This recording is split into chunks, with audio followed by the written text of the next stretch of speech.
शोपञ्चन मुक्तारो सर्वपावपनाशनो मङ्गलाञ्च सम्वेशिं परमं वै मङ्गलं मङ्गलाञ्च सम्वेशिं परमं वै मङ्गलम्।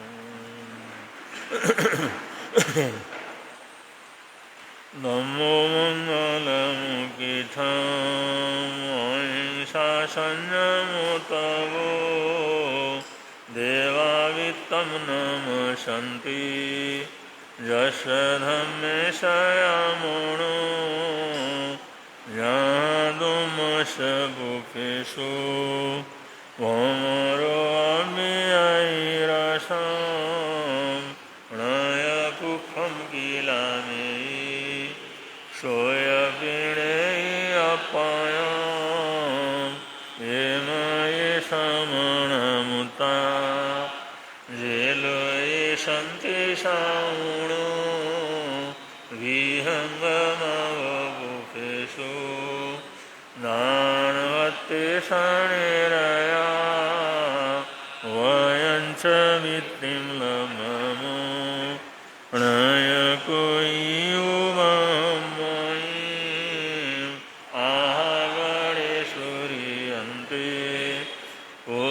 शुभम राजा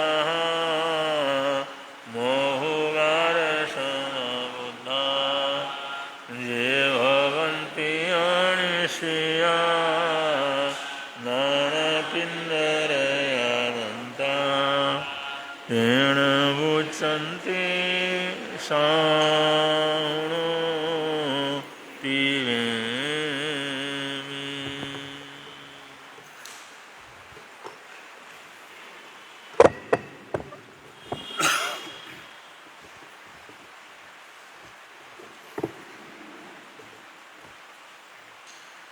बोले भगवान महावीर स्वामी की, श्री शांतिनाथ भगवान की।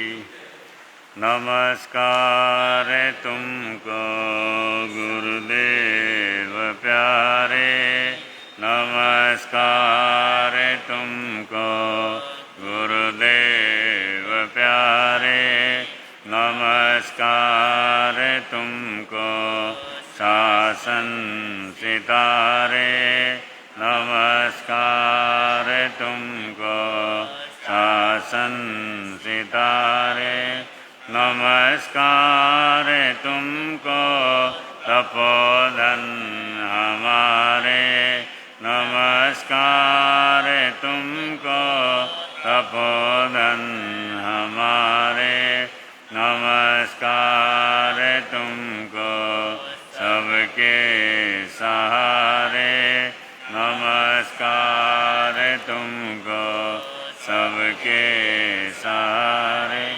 नमस्कार तुमको माँ जान की जाया, नमस्कार तुमको माँ जान की, नमस्कार तुमको ख्याल सिंह के राया, नमस्कार तुमको ख्याल सिंह के राया, नमस्कार तुमको भीष्म पिता कहाए, नमस्कार तुमको भीष्म पिता कहाए, नमस्कार तुमको राजऋषि सहाय, नमस्कार तुमको राजऋषि, नमस्कार तुमको गुरु निहाल तपस्वी, नमस्कार तुमको गुरु निहाल तपस्वी, नमस्कार खूब फूल शांति यशस्वी, नमस्कार खूब फूल शांति यशस्वी, नमस्कार तुमको आए मिल के धारक,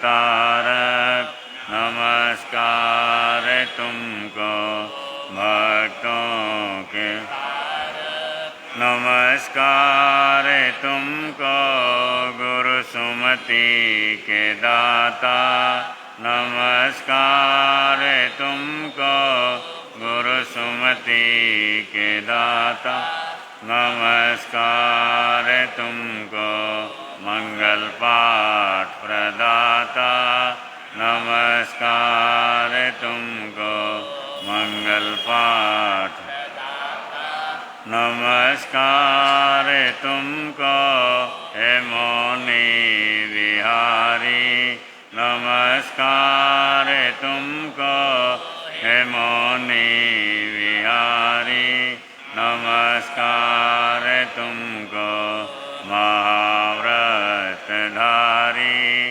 नमस्कार तुमको महाव्रतधारी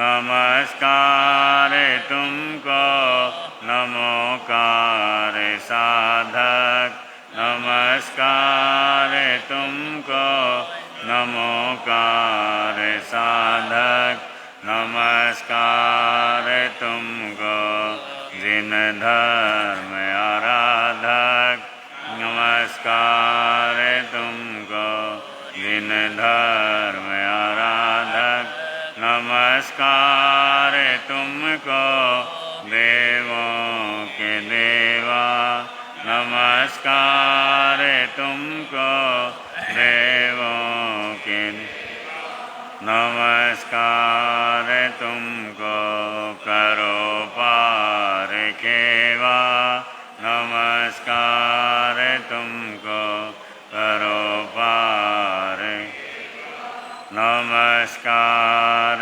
तुमको गुरुदेव प्यारे नमस्कार तुमको गुरुदेव नमस्कार तुमको शासन सितारे नमस्कार तुमको शासन सितारे नमस्कार तुमको तपोधन हमारे नमस्कार तुमको तपोधन हमारे नमस्कार तुमको सबके सहारे सहारे तुमको सबके सहारे।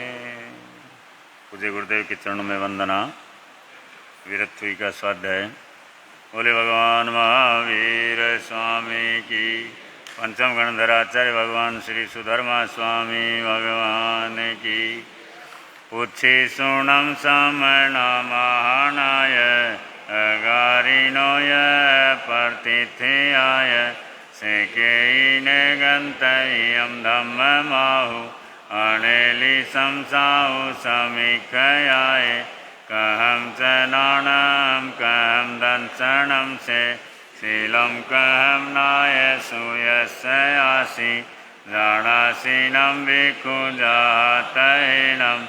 आसूयं भूहि जानी संतं के अन्नयसे कुशले महेशि अनंत नानीय अनंत दंसी दशंसी नो चक्षु पहेथि यस जानाहि धम्मं च धीं च पेहि ऊर्ध्वं महेयं तिर्यं दिशासु तसाय जेथा वर्जेय पाणा नीचे नीचे ही समीख बने दिव्यव धम्मं संयमुदाहु से सवदंसी अभिभूय नानी निराम गंधे धीमं ठियप्पा अनुतरे सब जगन्सि विजम गंतातीते अभयनाहु से भूई पन्ने अणिये आचारी ओहंतरे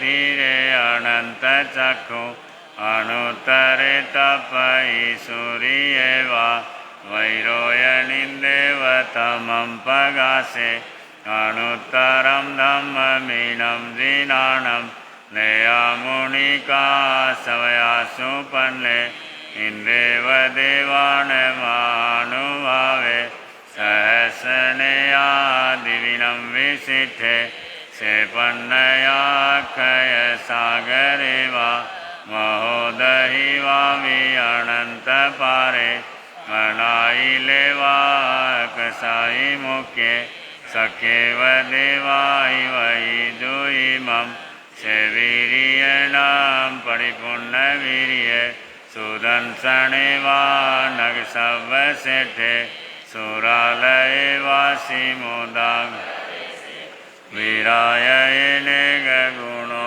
भवे स्वयं सहसाण उजोयनानं त्रिकण्डगे पण्डग विजयन्ते सेजोयने नवनवै सहसे उड्डोषितो एठ सहसमेघं कुठे नभे चिठयि भूमिवट्ये जं सूर्यानुपरिवर्तयन्ति सेहेमवन्ने मौनन्दनेय जं सिम्रयिं वेदयन्ति महिन्दा से पवये सद्मपगासे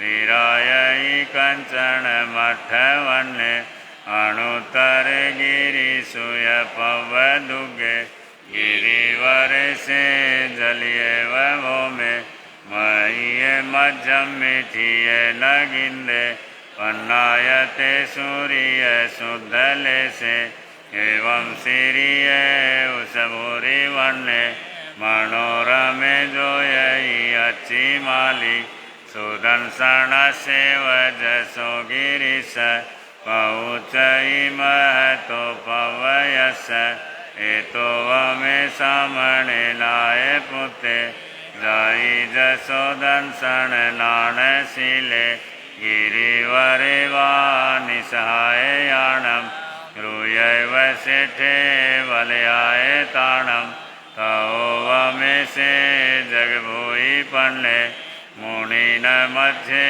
तमुदाहु पन्ने अनुत्तरं धम्ममुयिरयिता अनुत्तरं जानवरं धियायिं सुसुखसुखम् अपगण्डसुखं संखिन्दुवे गन्तवदातसुखम् अनुत्तरगं परमं महेशि अशेषकमं सविशोहयिता भीमगते सायिमनन्तपते नाणेन शीलेन यदंसनेन दुःखे सुनाये जयसामलिवा जं सिम्रयिं वेदयन्ति सुवर्णा वणेषु आनन्दनमाहुषेठं नाणेन शीलेन यभूयि पन्ने थणियं वसदान अनुत्तरेउ वताराण महानुभावे गन्धेषु आचन्दनमाहुषेठम् एवं मुनीनाम् अपडिन्नमाहु जहाशयम्बूदहीनशेठे नागेषु आधर्निन्दमाहुषेठम् ओदयवारसवे जयन्ते अवो वहाणे मुनिवे जयन्ते अत्थिषु रावणमाहुनाय सियोमियाणं सलिलान गंगा पक्षिषु आगरुले वेणुदेवे निर्वाणवादी नियनाय पुते जोए सुनाय जविशेषेणे उफेषु आजह अरविंद माहु पतिन सेठे जदंतवक्ये ईशिन सेठे तवद्धमाने गणान सेठाम अवपयाणं सचेषु आणवजं वयन्ति कवेषु उत्तमबम्भचेरं लोगोत्तमे सामणे लाए पुते तीन सेठालव सतमावा सभासु हमाव सभाण सेठा निर्वाण सेठा जसवधम्मा ननाय पुता परमथिनानि ऊढोव में धुणई विगय गेई न सन्निहिं कुवई आसु पन्ने कर्युं समुद्रं च महाभवोगम् अभयंकरे वीर अनंत चक्षु मोहं च मानं च तएव मायं लोभं च उत्थाम अजत दोषा यानि वन्तारहमहेसि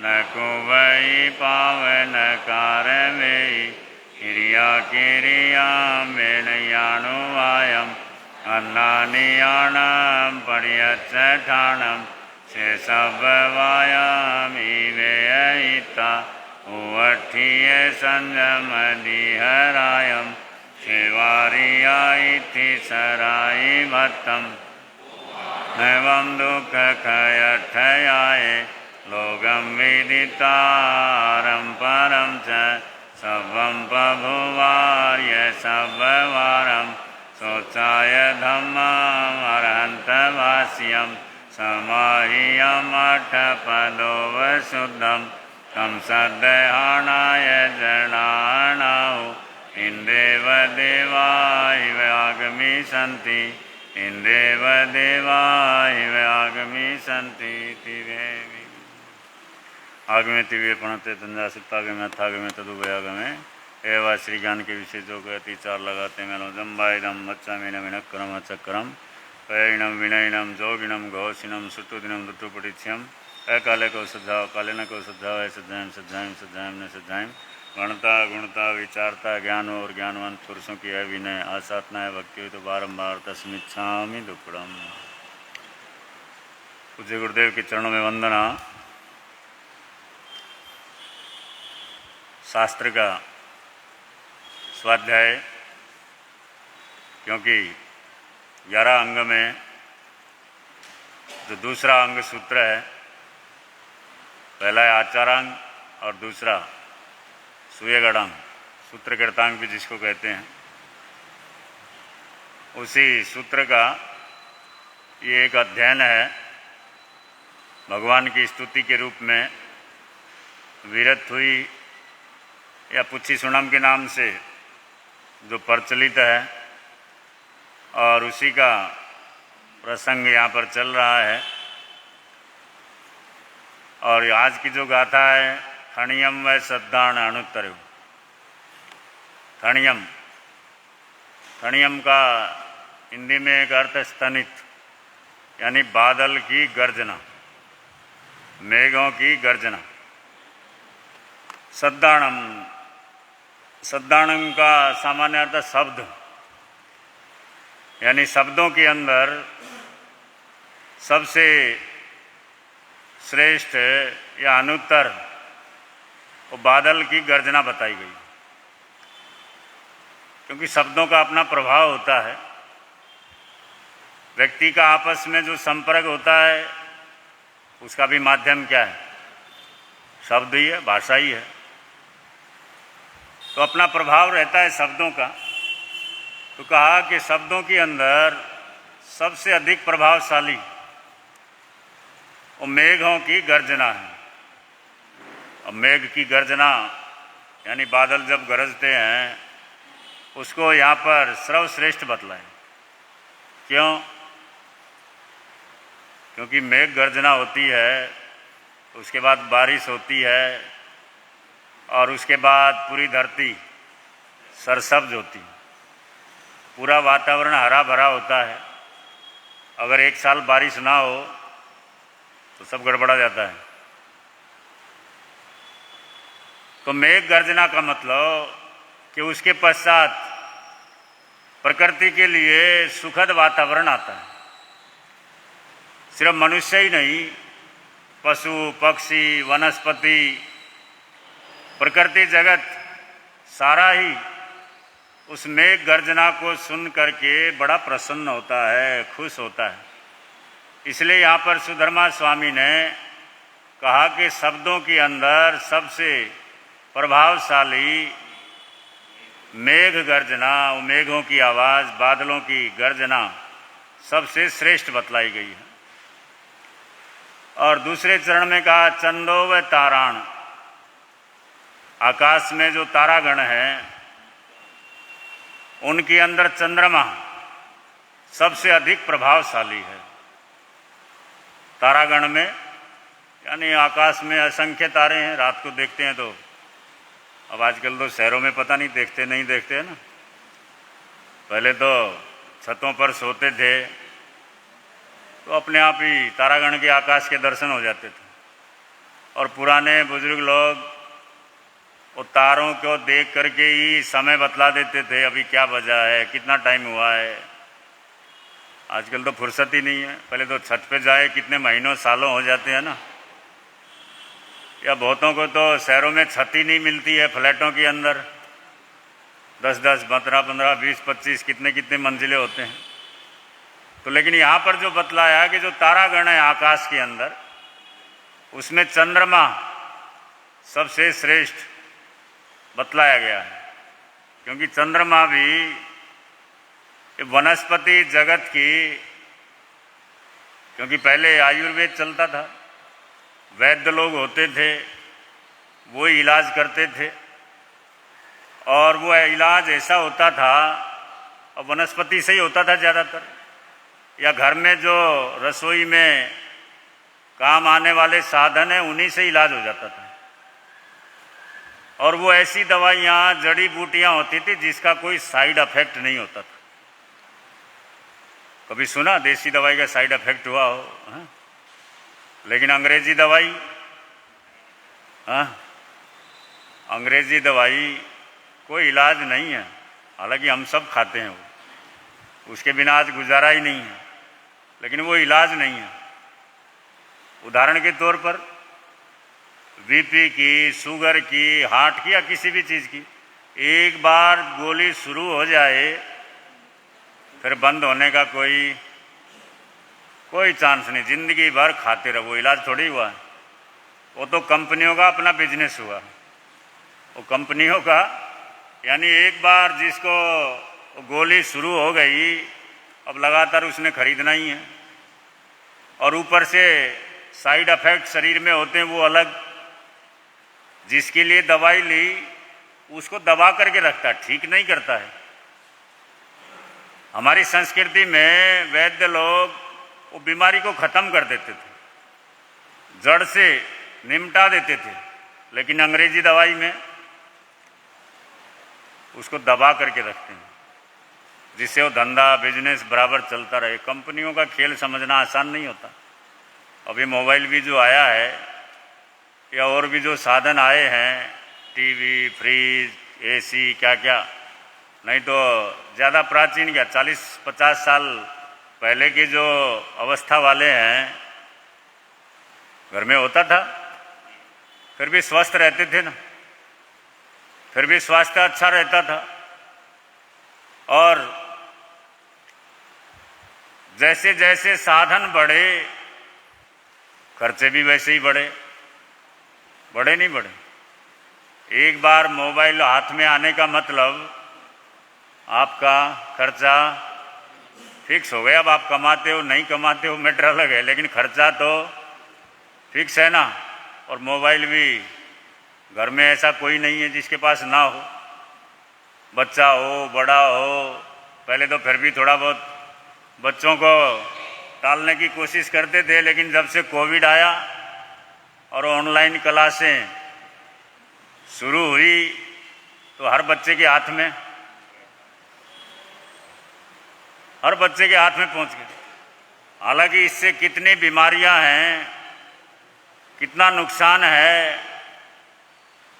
मैं पढ़ रहा था 2-4 दिन पहले, फ्रांस और स्वीडन कुछ देश उन्होंने कानून बना दिया है कि 12 साल से नीचे के बच्चे को मोबाइल देना नहीं, और अगर देना पड़े तो टाइम लिमिट है 2 घंटे। पेपर में लिखा हुआ था अमर उजाला में, 2 घंटे से ज़्यादा 12 साल के नीचे के बच्चे को मोबाइल देना नहीं। अगर पकड़ा गया या उसके पास पाया गया तो सीधा माँ बाप के ऊपर जुर्माना, क्योंकि अब घर में कौन जाएगा देखने, है ना, वो तो माँ बाप को ही ध्यान रखना है। तो यानी कि अब खुद सरकारें रोक लगाने लगी हैं, कुछ देशों में प्रतिबंध लगने लगा है। इससे पता चलता है कि वो नुकसानदायी चीज है। तो मैं बतला रहा था कि यहाँ पर चंद्रमा का जिक्र चल रहा है। चंद्रमा को इसलिए यहाँ पर श्रेष्ठ बतलाया है कि चंद्रमा से रात को उसकी जो सिर्फ रोशनी नहीं है, वो सिर्फ चांदनी या प्रकाश नहीं है, बल्कि अमृत की वर्षा करता है।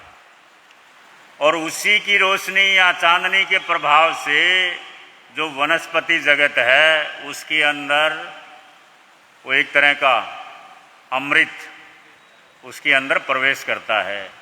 और उसी को वैद्य लोग, जो जानकार लोग होते थे, फिर जड़ी बूटी के रूप में प्रयोग करके व्यक्ति का इलाज करते थे।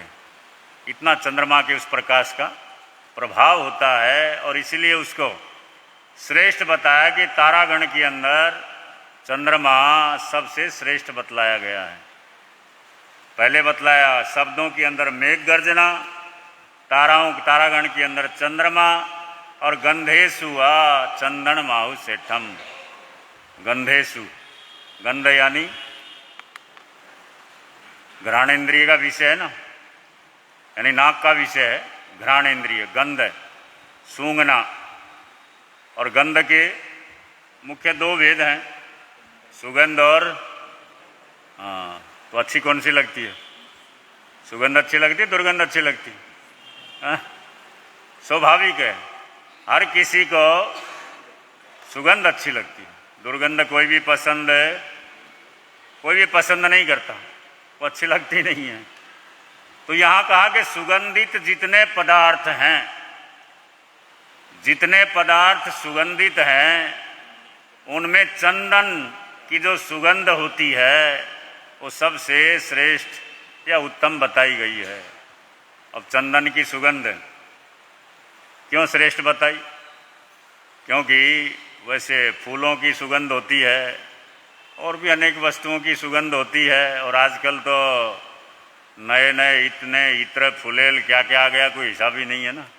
मनुष्य ने क्या क्या निर्मित कर लिया है, कोई अता पता ही नहीं है।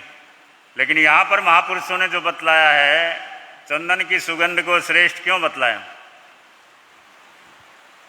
कि चंदन चाहे पेड़ के रूप में हो, वहाँ से कटिंग होकर के लकड़ी के रूप में आ जाए, उसके टुकड़े टुकड़े कर दिए जाएं, छोटा टुकड़ा हो, बड़ा टुकड़ा हो, कैसा भी हो, लेकिन चंदन हमेशा क्या देता है? सुगंधी प्रदान करता है। और चीज़ें तो क्या है, एक लिमिट होता है। कुछ फूल भी होते हैं थोड़ी देर, या तो पेड़ के ऊपर रहेंगे, अच्छे लगेंगे, सुगंध देंगे, या अगर थोड़ी देर तोड़ लिया तो थोड़ी देर उनका असर रहेगा, लेकिन थोड़ी देर के बाद फिर सूख करके नष्ट हो जाते हैं। लेकिन चंदन ऐसा है, वो ऐसी लकड़ी है, वो कैसी भी रूप में रहे, टुकड़े टुकड़े हो जाएं, पुराना हो, नया हो, कैसा भी हो, जैसे ही उसको घिसेंगे वो सुगंध देना, उसकी सुगंध कभी समाप्त नहीं होती। इसलिए वो चंदन की सुगंध को श्रेष्ठ बतलाया गया है कि किसी भी अवस्था में हो, उसके कितने ही टुकड़े कर डालो, लेकिन वो अपना सुगंध देने का गुण छोड़ता नहीं है। तो ये अलग अलग संसार की वस्तुओं के साथ भगवान की तुलना करते हुए कहा, एवं मुनीनम अपड़िन्नम आहु। इसी तरह से मुनियों के अंदर, साधकों के अंदर श्रमण भगवान महावीर स्वामी अपड़िन्नम आहु, जिन्होंने अपनी इच्छाओं को, कामनाओं को, तमन्नाओं को, सबको जीत लिया था, सबके वो विजेता बन गए थे। और मुनियों के अंदर सर्वश्रेष्ठ भगवान महावीर स्वामी मुनि, श्रेष्ठ मुनि थे। संसार की सब तुलनाओं के साथ तुलना करते हुए कि मुनियों के अंदर सबसे श्रेष्ठ अवस्था में, क्योंकि तीर्थंकर तो वैसे ही सबसे श्रेष्ठ होते हैं, सर्वश्रेष्ठ होते हैं, चाहे साधक अवस्था में रहें, परमात्मा अवस्था में रहें, उनकी श्रेष्ठता की कोई तुलना इस संसार की उपमाओं के साथ तो समझाना पड़ता है, क्योंकि उदाहरण के साथ व्यक्ति को जल्दी समझ में आता है। नहीं तो ये उपमाएं तो फिर भी भगवान के सामने बहुत छोटी हैं। तीर्थंकर भगवंतों के जो गुण होते हैं, उनकी जो महिमा होती है, उसके सामने तो ये उपमान बहुत छोटे हैं। ये तो थोड़े थोड़े समय के लिए होते हैं, लेकिन तीर्थंकर भगवान के जो गुण होते हैं वो सदा सर्वदा अनंत अनंत काल के लिए होते हैं, जिसका कोई कभी अंत ही नहीं होता। वो तो इतनी ऊंची और श्रेष्ठ अवस्था में होते हैं। तो ऐसे हमारे आराध्य तीर्थंकर भगवंतों का गुणानुवाद आप लोग सुन रहे हैं। आगे समय के अनुसार आगे चलाएंगे। बोलिए भगवान महावीर।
प्रसंग चल रहा है,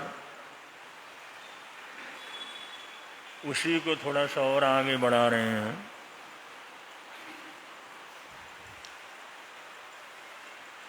एक बार अपने समय के प्रसिद्ध व्यापारी, धर्म की आराधना साधना में अग्रगण्य रहने वाले युवक श्री सोहनलाल जी बाजार में जैसे जा रहे थे, सुबह सुबह का समय था। जिस समय बाजार में वो निकले, उनके मन में एक विचार आया। वो सोचने लगे चलो टाइम काफ़ी है, बाजार से बाहर गांव के किनारे पर जो श्रावक हैं, धर्मज्ञान खूब करने वाले हैं, समय समय पर कुछ न कुछ कर्ज उनको मैं देता ही रहता हूँ। काफ़ी दिन हो गए उन्होंने लौटाने की चेष्टा नहीं की, चलो आज थोड़ा बुराई करके आते हैं। तो धीरे धीरे सुबह सुबह जिस समय उनके मकान की तरफ गए, मकान दूसरे तीसरे मंजिल पर छोटा सा उनका था। पौड़ियाँ जैसे चढ़ते चले गए तो पौड़ियाँ और मकान की जो दीवार थी वो पहले बांस की दीवार हुआ करती थी, या सरकंडे वगैरह होते थे, उनको करके उनको लेप करके बना देते थे। उसमें मजबूती तो होती थी, लेकिन वो जगह ज़्यादा घेरता नहीं था। तो प्राय करके पुराने मकानों में सरकंड की दीवार या बांस के जो है दीवार ऐसे रहते थे। अब जिस समय धीरे धीरे पौड़ियाँ चढ़ के ऊपर जा रहे थे तो उनके कान में आवाज़ पड़ी। श्रावक जी ने अपनी पत्नी को संबोधित करते हुए कहा कि आज कुछ लेना नहीं है, आज कुछ लेने का विचार नहीं है क्या? तो उन्होंने कहा आज मैं भी सोच रही हूँ तेला कर लूँ। उन्होंने कहा क्यों? उन्होंने कहा आँख का तो तेला चल ही रहा है, मेरा भी कल परसों ठीक ठाक रहा, मैंने भी सोच लिया आज मैं तेला कर लेती हूँ। उन्होंने कहा क्यों? तुमने तो पारना करना था। उन्होंने कहा सोचती हूँ अगर पारना मैं कर लूँ तो बच्चों को कल क्या देंगे?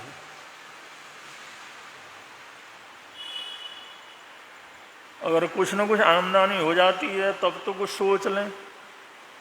श्रावक जी कहने लगे मेहनत तो कर रहा हूँ, 3 दिन से लगातार जा रहा हूँ, लेकिन कहीं भी कुछ योगवाई बनती नहीं है।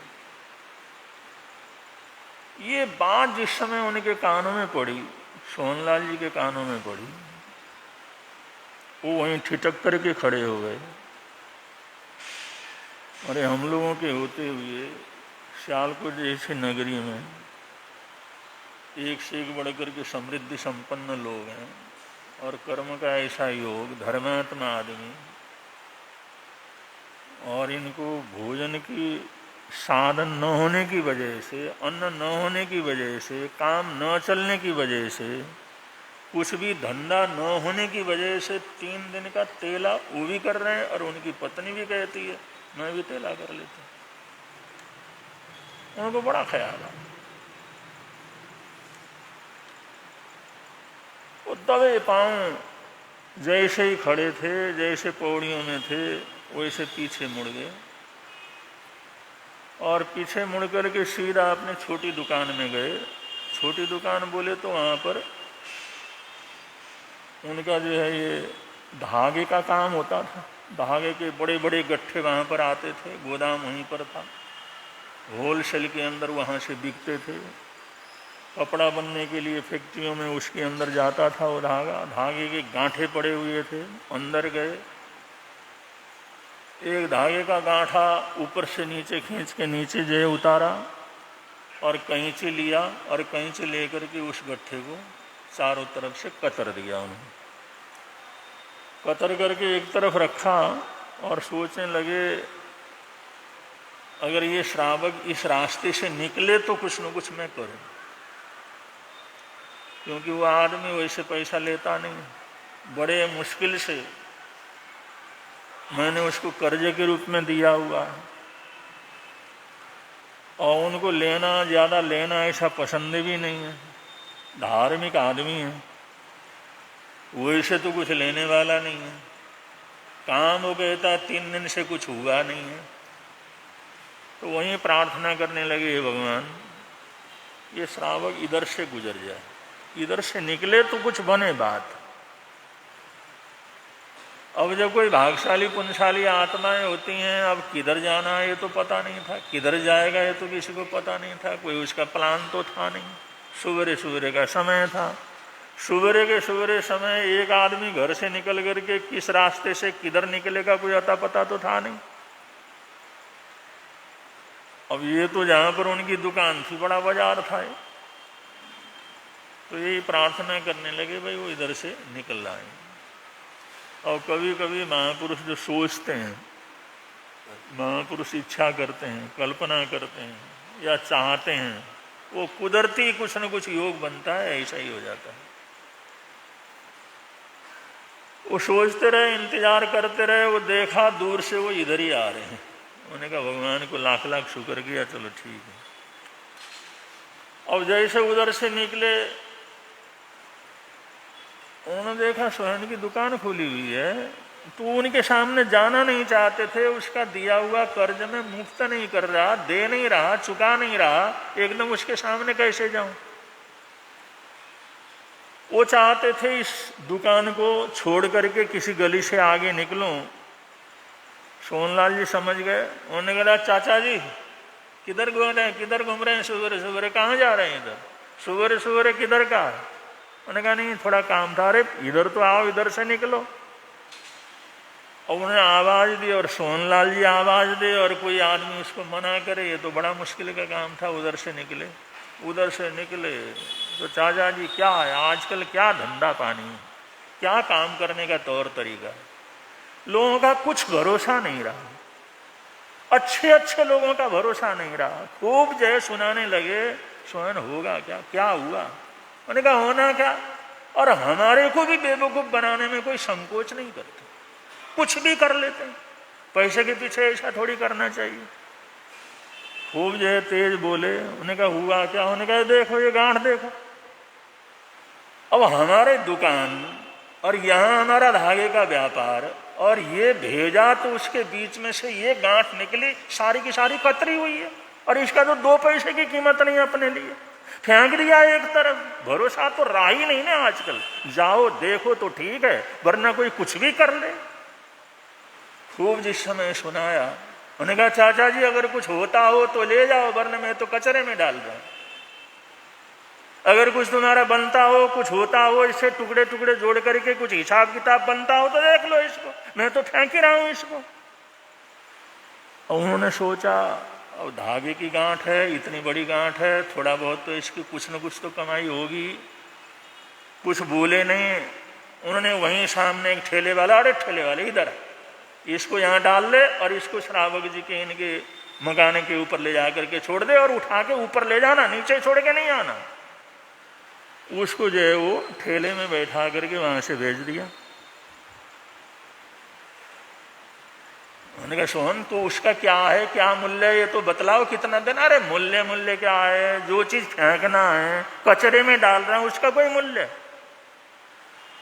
उन्होंने कहा सोहन मैं मुफ्त का लेता नहीं, और कुछ न कुछ तो तुम्हारे को उसके एवज में लेना पड़ेगा। आखिर बहुत बहस होने के बाद, अरे 98 रुपया दे देना, क्या है आप भी खामो खाम का बहस करते हो, कुछ न कुछ बहस करते रहते हो। फेंकने की चीज का मूल्य क्या होता है ये भी कुछ पता है, फिर भी चलो 8 आना 8 आना रुपया जो तुम्हारे मन में आता है वो दे देना। वो करके उनको वहां से रवाना कर दिया। वो सोचने लगे चलो भाई इसमें सारा दिन मेहनत कर लेते हैं, कुछ जगह जोड़ लेते हैं, कुछ जो अंदर से कुछ निकले वो जोड़ जाड़ करके चलो कुछ न कुछ तो क्या कर जाएगा, हो जाएगा, कुछ न कुछ तो जुगाड़ बन जाएगा। अब जिस समय घर में पहुंच करके पत्नी ने कहा भाई ये सब सामान सुबह सुबह कैसे आया? उन्होंने कहा सेठ जी ने भेजा है। तो वो जिस समय पहुंचे तो उन्होंने कहा क्या हुआ, आज तो सुबह तुम्हारा काम बन गया। सुबह तो कह रहे थे कोई काम ही नहीं बन गया, 3 दिन से बिल्कुल खाली बैठा हुआ हूँ, आज तो बड़ा अच्छा जो है ना। वो सोहनलाल जी दुकान में पड़ा हुआ था गांठ का गड्ढा, और ये जो कतरा हुआ है, उन्होंने कहा तो फेंक रहा हूँ, आप उठाना चाहो तो उठा लो। इसलिए मैंने सोचा उन्होंने तो फेंक नहीं है, चलो उठा लेता हूँ, इसलिए लेकर के आया। उन्होंने कहा चलो इसको ठीक करके फिर देखते हैं कुछ न कुछ बाजार में ले जाने लायक है या नहीं। अब जिस समय गांठ खोला तो ऊपर का तो सारा कतरा हुआ था, और नीचे पूरा का पूरा साबुत सूत पूरी तरह इसके अंदर। पत्नी पति की तरफ देखे, पति पत्नी की तरफ देखे। उन्होंने कहा कटा हुआ बोल रहे थे, कटा हुआ कहाँ? ये तो ऊपर से एक ही परत थोड़ा बहुत कटा हुआ, अंदर तो पूरी की पूरी शुद्ध बल्कि इस तरह से। उन्होंने कहा क्या करना, ये सोहनलाल ने पता नहीं क्यों किया ऐसा, क्यों पकड़ाया ये। तो सोचने लगे भाई मेरे हिसाब से तो मेरे हक का नहीं है। देखो जरूरत तो है लेकिन ये मेरे हक का नहीं। 8 आना रुपया देने के लिए बोला, 8 आना रुपया जो देना देना, और ये तो इतना माल निकला है, ये तो पता नहीं कितने का माल है, ये तो मेरा तो नहीं, ये बिना हक का तो मैं ले नहीं सकता। अगर तुम चाहो तो इसको देख लो। मैंने कहा आप ही नहीं लेंगे तो मैं काहे को लूंगा। दोनों ने मिलकर के उस गांठ को वापस वैसा का वैसा क्या कर लिया, बांध दिया। गरीब थे, जरूरतमंद थे, तेला चल रहा था, बच्चों के देने के लिए कुछ नहीं था। पत्नी भी कहती है मैं भी तेला कर लेती हूँ, कुछ बचेगा तो कल कम से कम बच्चों को खिला करके भेजेंगे। और योगानुयोग गांठ मिला, अच्छा भला पैसा मिलना था, लेकिन उन्होंने कहा अपने हक का नहीं, ये अपने अधिकार का नहीं, ये तो हमारे से बेईमानी हुई है। और सोहन ने और इतना अच्छा माल देखे बगैर, पता नहीं देखे बगैर क्या हुआ क्यों हुआ, हमारे को पकड़ा दिया। अब ये तो हमारे हक का है ही नहीं। उन्होंने वापस उसको क्या कर लिया, बांध लिया। और वो उनको मिलने के लिए जिस समय गए वहाँ दुकान में तो थे नहीं, वो घर चले गए। जिस समय आए, चाचा जी क्या बात, फिर आ गया, ठीक ठाक सब ठीक है ना आनंद में? उन्होंने कहा सोहन वो अपना माल आप उठा लो, आपका माल जो है वो उसी तरह से साबुत है, आप उठा लो, वो हमारे हक का नहीं है। उन्होंने कहा क्यों, क्या बात हो गई? उन्होंने कहा वो तो अंदर से सारा का सारा साबुत है, तुम कह रहे थे कतरा हुआ, कुछ सारा का सारा कतरा पड़ा है, वो तो मेरे काम का है ही नहीं, वो तो मैं कचरे में फेंकूंगा, लेकिन वो तो अंदर से पूरा का पूरा साबुत है। उन्होंने कहा चाचा जी ये ब्लेम मेरे ऊपर मत लगाओ, अपनी दुकान से जो माल गया उसको हम दोबारा उसका हिसाब किताब नहीं करते। हमने देखा सारा कटा हुआ था, हम तो फेंक करके बैठे थे, अब कहते हो हमारा नहीं है तुम ले लो वापस। वो हम बेचा हुआ नहीं लेते, फेंका हुआ नहीं लेते, तुम लेना हो ले लो और फेंकना हो फेंको, किसी गली में डालना हो डालो, कूड़े में डालना हो डालो, सोहन के पास वापस क्या करना नहीं आना उसको लेकर के। उनको धमकाया। ये धमकाना भी बड़ा भारी प्रेम था, बड़ा भारी अपनापन था। ये क्रोध करना भी धर्म था, ये क्रोध करना भी निर्जरा थी, ये क्रोध करना भी धर्म की आराधना साधना थी, ये क्रोध करना भी एक तरह की सामायिक थी। उनको इतना क्रोध किया और इतना धमकाया, उन्होंने कहा बाबा आगे मैं बोलता नहीं, जाता हूं, चलो। वहां से वो रावण क्या कर गए। बंधु आचार्य सोहनलाल जी महाराज साहब, उनका चरित्र इतना श्रेष्ठ, वो लोगों के चेहरे को देख करके समझ जाते थे इसको कुछ परेशानी है, इसको कुछ तकलीफ है। एक तरफ ले जा करके पूछते थे भाई क्या बात, कोई परेशानी है, कोई तकलीफ है। अब एकांत में ले जा करके कोई पूछे तो अगला तो बतलाएगा, और उनको चुपचाप पकड़ा देते थे। उन्होंने कहा मैं नहीं लेना। उन्होंने कहा कर्जा ही ले ले, जब पूरा हो जाएगा दे देना, ब्याज दे देना, तो अभी तो काम चला लो। बिना मांगे न मालूम कितने लोगों को उन्होंने दिया हुआ। ब्याज देना हो दे देना, वरना मूल लौटा देना, लेकिन काम तो चला लो। परेशानी आती है तो कुछ न कहीं से कहीं तो लेना ही पड़ेगा। तो ऐसे न मालूम कितने लोगों को उन्होंने अपनी तरफ से कर्ज दिया हुआ, अपनी तरफ से पैसा दिया हुआ। कोई ले लेते थे, कोई मना करते थे, हमने नहीं लेना होता, लौटा देना, कोई बात, ब्याज से ही लौटाना, क्या काम तो चला लो। ऐसी अद्भुत आत्मा थी, ऐसे महानतम वो आत्मा थे, देव आत्मा थे वो। उन्होंने न मालूम कितने लोगों का भला किया, कितने लोगों का कल्याण कर डाला, कितने लोगों के दुख दर्द को दूर किया, तभी जाकर के प्रधानाचार्य बने। उस समय के देश भर में जो 32 आचार्य थे उस जमाने में, देश भर के अंदर जितने भी संप्रदाय थे 32 संप्रदाय कहलाते हैं, और 22 टोला तो बाद में फिरना हुआ, पहले 32 जो है ये थे। तो 32 आचार्यों ने ये स्वीकार किया हुआ था अमुक अमुक विषयों के ऊपर जो आचार्य सोहनलाल जी महाराज साहब का निर्णय होगा वो हम सब के लिए मान्य होगा। बहुत से ऐसे विषय थे उनके ऊपर ये निर्णय लिया गया था कि सोहनलाल जी महाराज साहब जो निर्णय देंगे वो हम सब के लिए मान्य होगा। एक संघ नहीं था, एक ही आचार्य नहीं था, एक ही संगठन तो नहीं था, लेकिन आचार्य सोहनलाल जी के महाराज साहब के प्रति गुजरात से लेकर के ये जो राजस्थान वगैरह है, महाराष्ट्र है, इधर उत्तर भारत है, वो 32 आचार्य उनको जो है वो मान सम्मान देते थे, वो आदर सत्कार देते थे। इसलिए उनके नाम के साथ लगता है प्रधानाचार्य। प्रधानाचार्य श्री सोहनलाल जी महाराज साहब, प्रधानाचार्य श्री सोहनलाल जी महाराज साहब। ये सिर्फ सोहनलाल जी महाराज साहब के लिए ही ये सम्मान है, और किसी आचार्य के लिए सम्मान नहीं लगता कि प्रधानाचार्य श्री सोहनलाल जी महाराज साहब। आचार्य तो बहुत थे, उन सभी आचार्यों ने जिसको आचार्य स्वीकार किया था, आचार्य का उनको मान दिया था, इसलिए प्रधानाचार्य के रूप में क्या हुए, बड़े प्रसिद्ध हुए सोहनलाल जी महाराज साहब। तो ऐसी अद्भुत आत्मा थी। अब जिस समय उन्होंने देखा उसने तो लेना नहीं, चलो भाई ठीक है, अब इकट्ठा कर आ करके हम ज्यादा क्या करना था, वो करकरा करके, और वो जानता तो पता नहीं जानबूझ करके क्या करके ऐसा कर लिया। उन्होंने समझा दिया था हम माल बेच देते हैं, बेचने के बाद कटा हुआ हो, टूटा हुआ हो, फूटा हुआ हो, नया हो, कुछ भी हो, सोहन की दुकान में वापस वो काम करता होता नहीं, वो हम वापस लेते नहीं, वापस देखते नहीं है। तो मैंने जो करना है करो। तो लेकर के जिस समय उसको लेने के लिए, बेचने के लिए जिस समय चले गए हो, और इधर से सोहनलाल जी उनके घर में पहुंच गए। देखा भाई श्रावक गया हुआ है, तो वापस पीछे से सोहनलाल जी उनके घर में जिस समय गए, और जिस समय ऊपर गए, जा कर के श्राविका बैठी हुई थी, उन्होंने जय जिनेन्द्र कहा।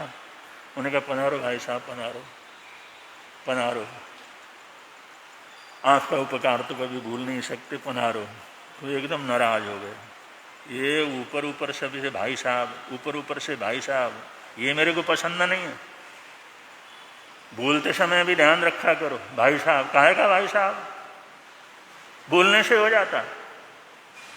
उसकी आंखों में आंसू आए। वो कहते नहीं, मैं सच्चे मन से बोल रही हूँ, मैं आपको भाई बोल रही हूँ तो सच्चे मन से बोल रही हूँ। आंखों से आंसू बरसने लगे।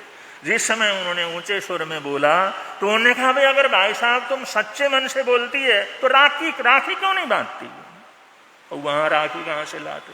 उसने अपना दुपट्टा तभी फाड़ा और उन्हीं को आंखों से भिगोया। उसने अपने आंखों से जो आंसू निकल रहे थे उन्हीं आंखों से भिगोया और भिगो करके कहा उनके चलो, उनको राखी उनका बांधा। मैं सच्चे दिल से आपको अपना धर्म भाता, अपना भाई क्या करती हूँ, मानती हूँ। और आँख ने तो किया ही सब कुछ इस तरह से।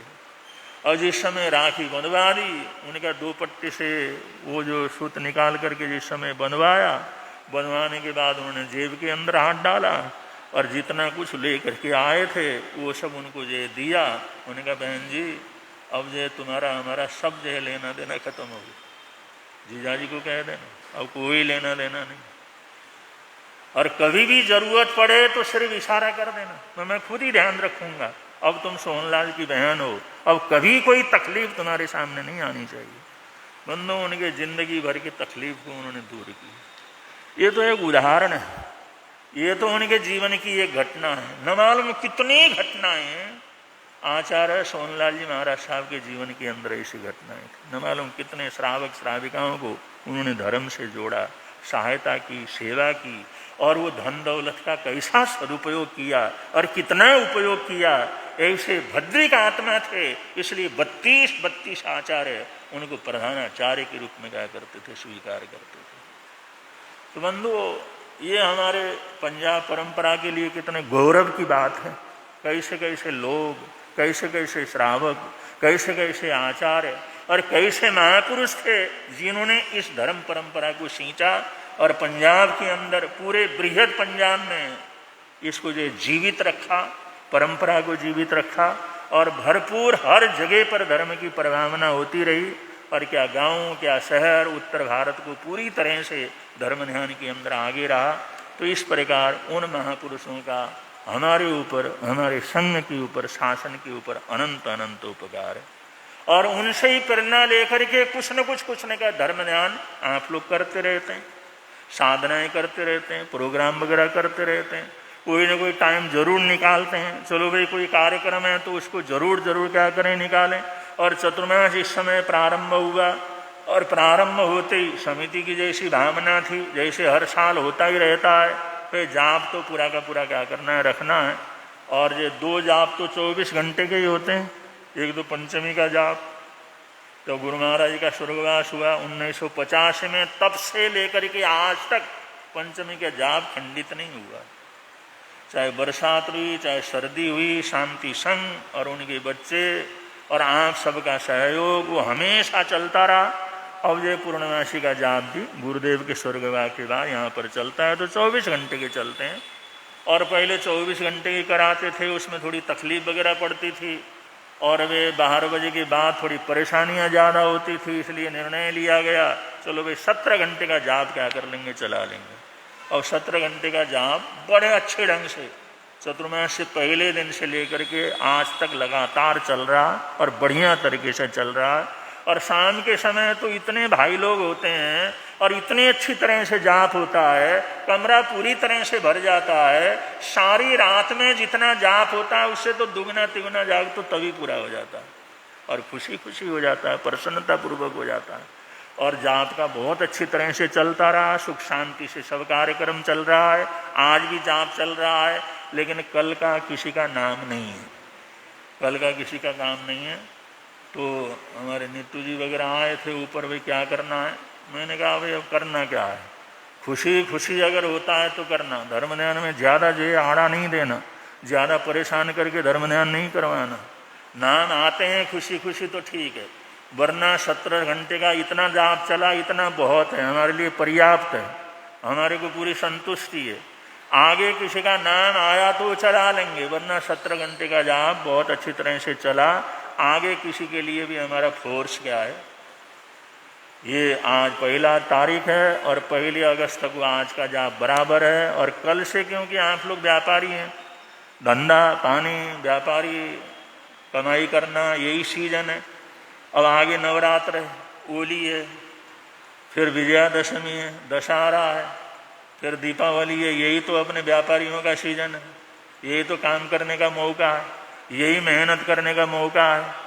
आगे सर्दी का मौसम आ रहा, उस हिसाब से जो सारे धंधे चलाने हैं। तो आज के सीजन को हम किसी तरह से बाधित करना नहीं चाहते। कि आज का सीजन जो कमाई का सीजन है, व्यापारियों का सीजन है और धंधा करने वाले कारोबार करने वालों का सीजन है। ये सीजन के विशेष दिन आ रहे हैं, तो आज का जाप तो चल रहा है, कल का किसी का नाम नहीं है। आगे कोई नाम आएगा तो फिर जो संघ की तरफ से, समिति की तरफ से उसकी घोषणा वगैरह हो जाएगी। उन्होंने कहा गुरुजी और जोर दे दो जिस समय चला गए। हमने जोर नहीं देने का, जोर दे दे करके क्या करना। जब खुशी खुशी लोग करते ही हैं और जितना चल सकता था बढ़िया ढंग से चला लिया, तो हमने सोचा जैसे कल सजोड़ा जाप है, अगर कल सजोड़ा जाप बहुत अच्छी तरह से हो जाता है तो 15 दिन का जाप तो वैसे पूरा हो जाएगा।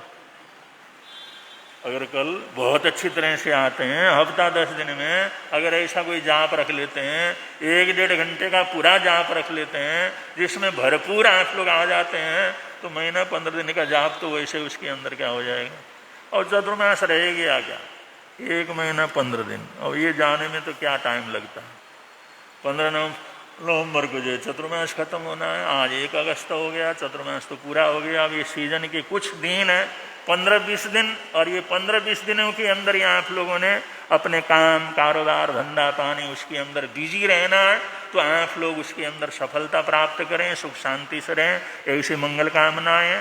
अगर कोई भी परिवार 3 घंटे का 5 घंटे का, कभी कोई घर में कोई कार्यक्रम हो, शादी विवाह वगैरह हो, दूसरा कोई मांगलिक कार्य हो, अगर वो करवाना चाहते हैं तो कभी भी यहाँ पर क्या कर सकते हैं, करवा सकते हैं। 3 घंटे का 5 घंटे का 11 घंटे का 17 घंटे का, जब भी कोई कराना चाहे तो उसकी सूचना हो जाएगी और आने वाले आकर के उसका लाभ क्या करेंगे, लेंगे। और दूसरी बात, अगर सबकी भावना हमने तो जाप करना ही करना है, छोड़ना ही नहीं है, जाप तो हम करेंगे ही करेंगे। अगर ऐसी भाइयों की जीद हो या बहनों की जीद हो तो 1 घंटे का बहन जाप कर लें, 1 घंटे का भाई लोग जाप कर लें। अगर सबकी अगर इतनी भावना हो भाई हमने तो जाप करना ही करना है, तब तो रात को 1 घंटे का जाप कर सकते हैं, दिन में बहनें 1 घंटे का जाप कर सकती हैं, वो आप लोगों के ऊपर है। तो आज तक जो ये जाप हुआ है, और जिन परिवारों ने चाहे मिल करके चाहे अकेले जिस ढंग से भी जाप लिया है और उन्होंने भरपूर बहुत अच्छी तरह से पूरा किया, कोई किसी प्रकार की कमी नहीं होने दी, एक दिन भी वो खंडित होने का मौका नहीं आया। उसके लिए जिन जिन परिवारों ने भी जाप की बारी ली है उनको भी बहुत बहुत मंगल कामनाएं देते हैं, प्रसाद भी देते रहे, लक्की डाल भी निकालते रहे। और जो सहयोग देने वाले, चाहे जितनी संस्थाएं हैं, चाहे व्यक्तिगत रूप से बड़े बुजुर्ग हैं, छोटे हैं, बच्चे हैं, बड़े हैं, बहन हैं, भाई हैं, सब लोगों ने अपनी अपनी बारी को बहुत अच्छी तरह से पूरा किया। उसके लिए भी आप सबको बहुत बहुत मंगल कामनाएं सद्भावनाएं देते हैं। अब आने वाले ये जो कार्यक्रम ओली तपस्या है, और ओली का पहला दिवस आयमिल महोत्सव है, वो गुरुदेव का जन्मदिन है। पूरे गुरु नियाल परिवार के जितने भी चतुर्मास हैं वहाँ पर कई हजार जो है आयमिलों का सामूहिक रूप से आयोजन हो रहा है। तो यहाँ पर गुरु नगरी है, यहाँ तो होना ही चाहिए। और किन की तरफ से रहता है वो अपना नाम दे दें, और किन की तरफ से ये धारणा पारणा का कार्यक्रम संपन्न होना है तो उसका नाम वगैरह बोल लेंगे। और उन्होंने भी अब प्रयत्न करना है, जिन्होंने जिम्मेदारी लेना है धारने पारने का, गुरुदेव के आयमिल का, कि जिन्होंने लेना है उन्होंने फिर जिम्मेदारी से क्या करना है, काम करना है। तो जिन्होंने लेना है वो नाम लें, या पहले से करे आ रहे हैं उन्होंने में करना है तो वो भी हमारे को नाम दे दे में, या उसमें और परिवारों ने जुड़ना है तो भी आप लोग हमारे को नाम दे दे में। और जिससे 9 तारीख का जो आयमिल का महोत्सव है वो बहुत अच्छी तरह से संपन्न क्या कर सके, हो सके। उसके बाद ओली, आयमिल की ओली, या उसमें सामान्य रूप से साधारण एकाशनी की ओली महिला मंडल की तरफ से रखा हुआ है। जिन लोगों ने ओली में भाग लेना है तहदिल से लेकर के आप लोग उसमें भी लाभ ले सकते हैं। इन्हीं मंगल कामनाओं के साथ, इन्हीं सद्भावनाओं के साथ बहुत बहुत मंगल कामनाएं सद्भावनाएं देते हुए अपने वक्तव्य को विराम दे रहे हैं। बड़े प्रेम से आप लोग बोलेंगे, मिलता है आनंद प्रभु की वाणी से, मिलता है आनंद प्रभु। प्रवर्तक शांति गुरुवर प्यारे, प्रवर्तक शांति गुरु जीवन नैया के रखवारे, जीवन नैया के जोड़ गए संबंध प्रभु की वाणी से, जोड़ गए संबंध प्रभु की वाणी से। मिलता है आनंद प्रभु की वाणी से, मिलता है आनंद प्रभु। आज के एकादशी का